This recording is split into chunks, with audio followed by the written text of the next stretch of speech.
The call from the Star's captain. Nathaniel Frost stared at the monitoring screen, fighting back a yawn. Another quiet day in the Deep Space Communications Center of Earth Defense Command. The large room hummed with the soft sounds of machines and quiet talk among the operators. 15 years in the Terran Defense Force, and most days still felt the same. Watching, waiting, and wondering if anything interesting would ever happen. Earth sat alone in a distant corner of the galaxy, marked as a Class 12 Deathworld by the Galactic Confederation. Most alien species stayed far away. They feared Earth's extreme weather, dangerous wildlife, and most of all, the tough humans who had evolved there. Humans could survive conditions that would kill most aliens in minutes, and this made other species nervous. Frost sipped his coffee, now cold after sitting forgotten for the past hour. His screen showed the usual traffic, cargo ships moving between human colonies, routine check-ins from patrol vessels, and automated beacons from the outer warning system. "Captain," called Lieutenant Olivia Reeves, a young communications officer, whose bright eyes hadn't yet dulled from years of routine. "I'm picking up something strange on the emergency channels." Frost walked over, glad for any break in the monotony. "What have you got?" "It's coming from the Orion cluster. Not a human signal." Her fingers moved quickly across the controls. "It's using an old Confederation emergency frequency." Frost felt a jolt of adrenaline. The Orion cluster was home to the Alorans, one of the few alien civilizations that occasionally traded with humans, though always at a careful distance. "Put it through," Frost ordered, standing straighter.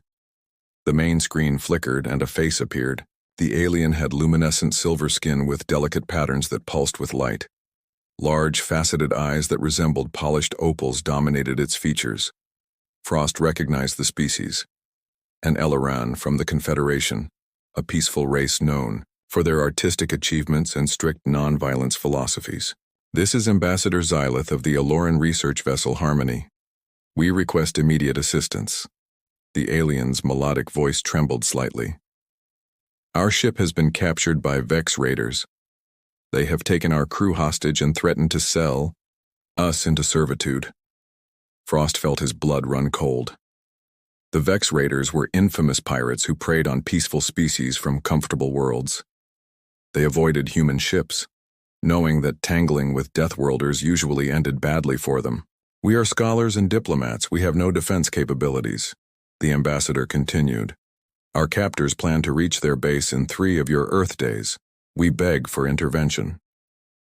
The envoy paused, then added with emphasis, "We specifically request nonviolent resolution if possible. Our beliefs forbid causing harm to others, even in our defense."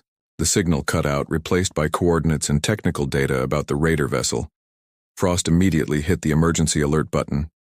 Within minutes, the command center filled with senior officers, including Fleet Admiral Josephine Torres, Earth's top military commander.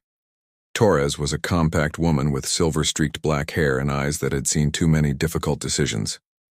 "Report," she said simply as she entered. Frost played the message again.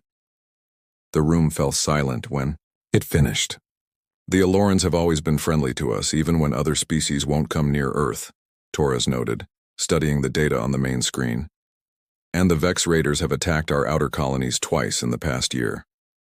Standard response would be to send a diplomatic vessel with military escort, suggested Colonel Huang, who headed the Strategic Response Division. "Negotiate? With raiders?" interrupted Commander Ortiz, head of Special Operations. "The Vex only respect strength. They'll see diplomacy as weakness." Torres looked at the star map showing the coordinates. The nearest patrol ship would take 5 days to reach them. Too long. The room erupted in suggestions and arguments.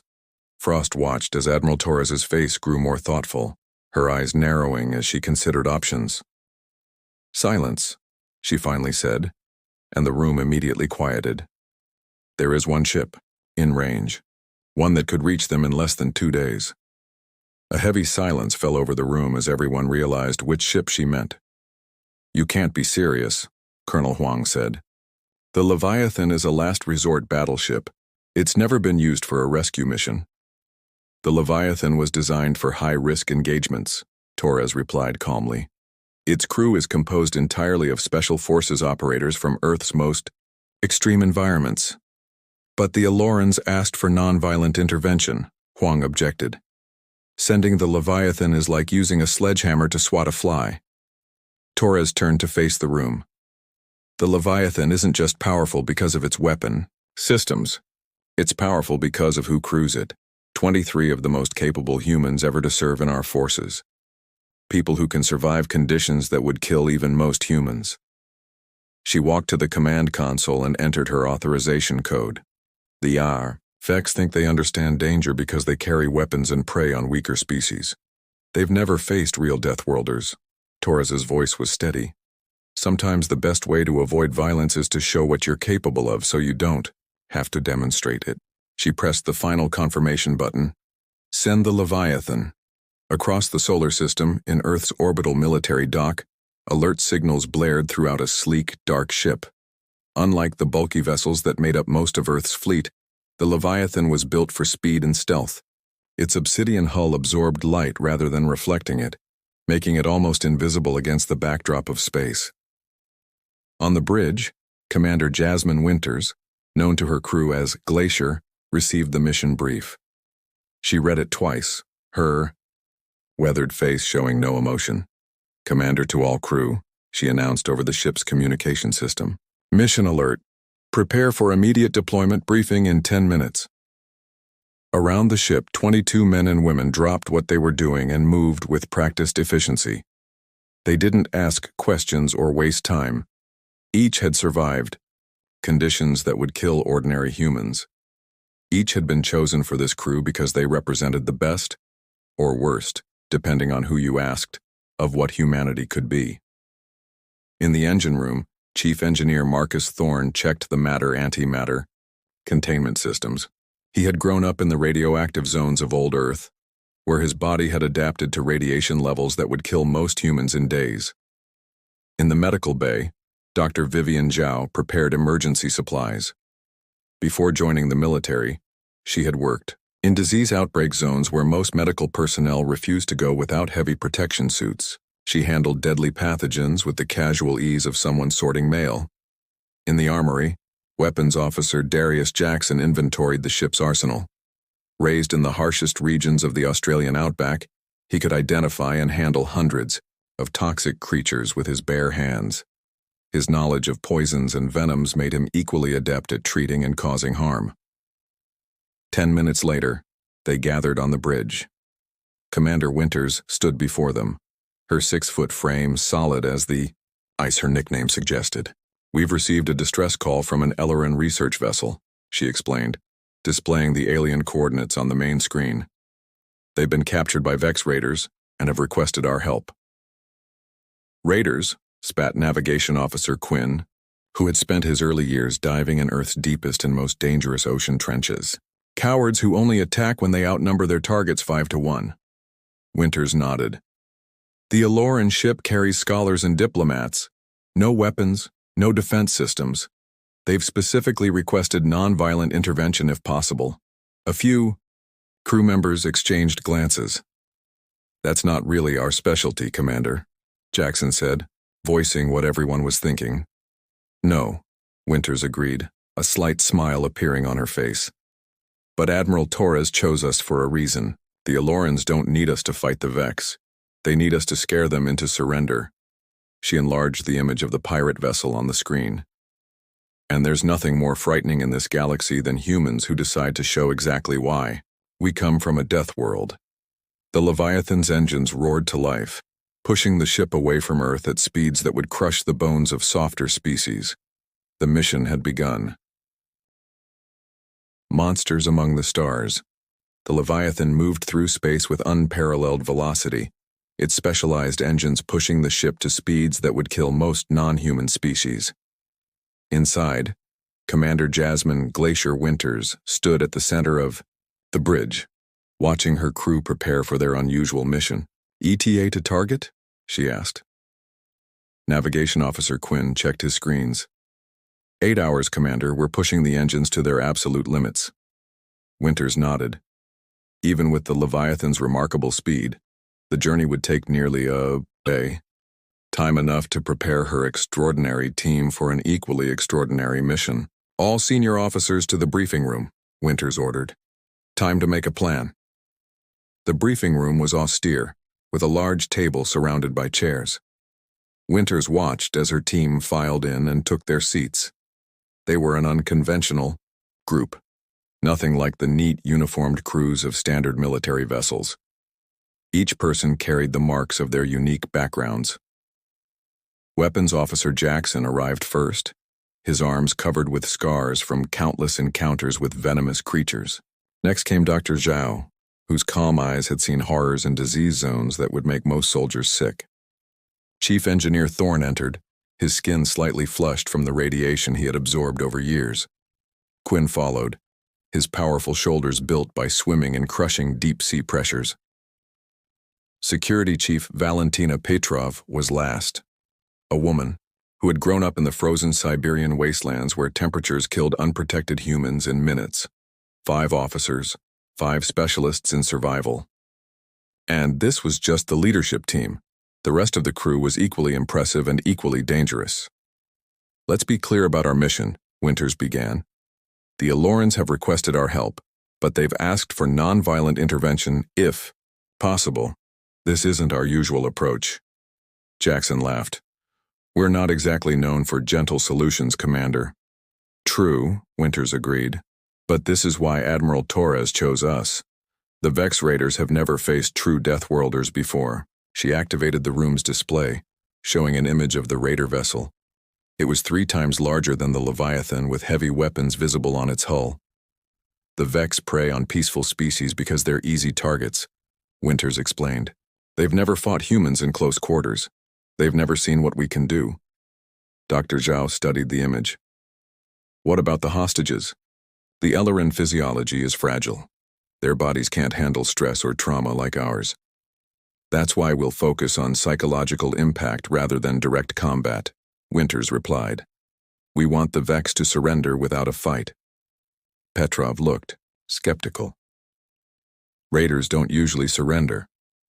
They will when they realize what they're facing, Winters said with quiet confidence. Jackson, what can you tell us about Vex biology? Jackson touched his tablet, bringing up information on the main screen. The dominant species in the Vex Raiders is Cordaxian. They evolved on a mid-gravity world with stable climate and few predators. They have natural armor and strength, but several critical weaknesses. The screen showed a diagram of a reptilian humanoid with thick, scaled skin. First, they cannot regulate body temperature well. Environments above 30 degrees or below 10 degrees cause them severe discomfort. Second, their respiratory system is inefficient. They require high oxygen levels and clean air. Third, their sensory organs are sensitive. Loud noises and bright lights can incapacitate them. Winters nodded. And we're designed to survive much worse conditions than what would harm them. She turned to her engineer. Thorne, can you modify our boarding suits to monitor and display our vital signs? Thorne considered this. Yes, but why? Because I want the Vex to see exactly what we can endure, Winters explained. I want them to watch as we walk through environments that would kill them, with our heart rates barely changing. Understanding dawned on the crew's faces. Psychological warfare, Petrov said with appreciation. We don't need to hurt them. We just need to terrify them. Exactly, Winters confirmed. The most dangerous weapon on this ship isn't in the armory. It's us, what we are, what Earth made us. For the next several hours, the crew prepared. Thorne modified their tactical gear to include external vital sign displays. Dr. Zhao prepared medical kits not just for treating their own team but also for helping injured Alorans. Jackson studied the layout of the pirate vessel, identifying environmental controls that could be altered to create discomfort for the Cordaxians without harming the Aloran hostages.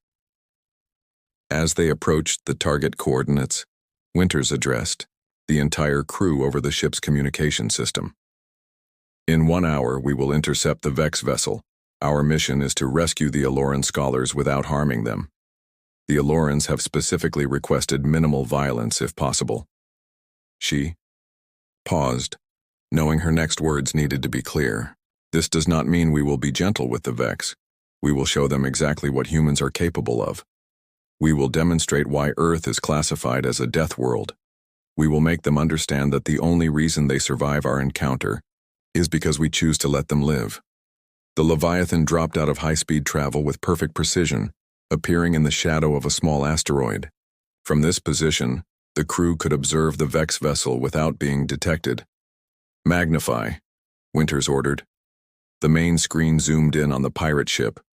It was massive, a cobbled-together monster of stolen parts and salvaged technology. Several smaller ships hovered nearby, acting as guards. "Life signs?" Winters asked. Dr. Zhao checked her readings. 137 Cordaxian life forms on the main ship, 22 in each of the smaller vessels, and she paused, adjusting her scanner. 32 weaker signals that match Illyran biology. They're being held in the central section. Petrov studied the tactical display. "Those escort ships are positioned to intercept any approach. Standard defensive formation." Winters nodded. "They're expecting a conventional rescue attempt.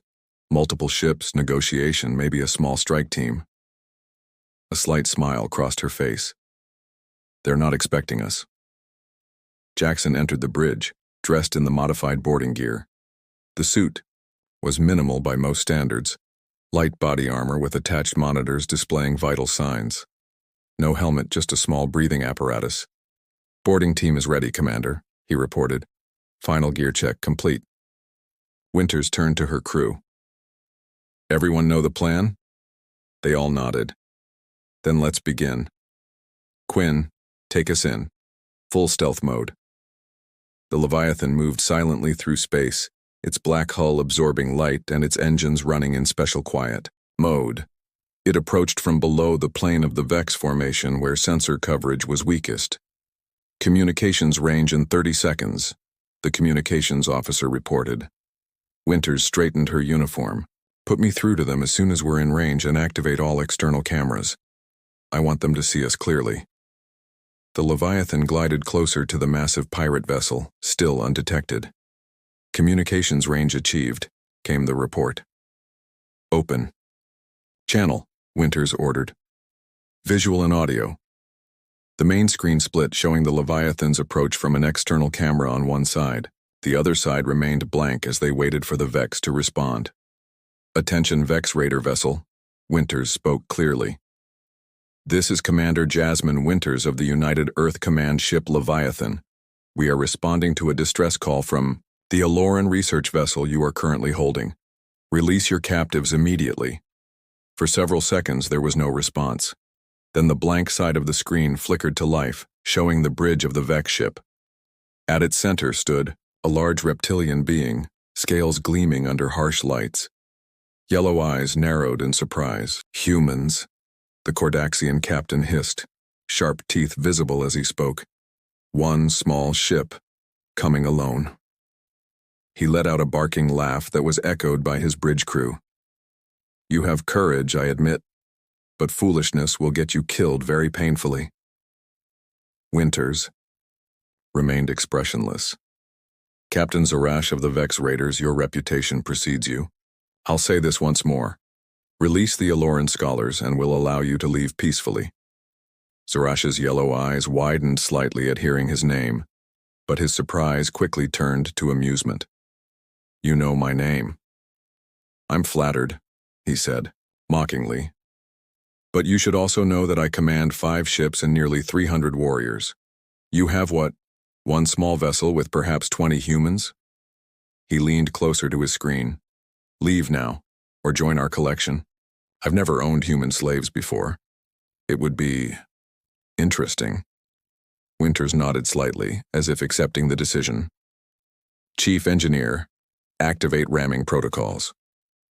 On the split screen, the Vex could be seen suddenly tensing, some even laughing, at what seemed like a suicidal order. "Quinn, full speed. Target the gap between the 2 left escort vessels." Without warning, the Leviathan accelerated to attack speed. The force of the sudden movement would have killed most species, crushing them under the pressure. Inside the Leviathan, the crew barely noticed, their bodies long accustomed to extreme forces.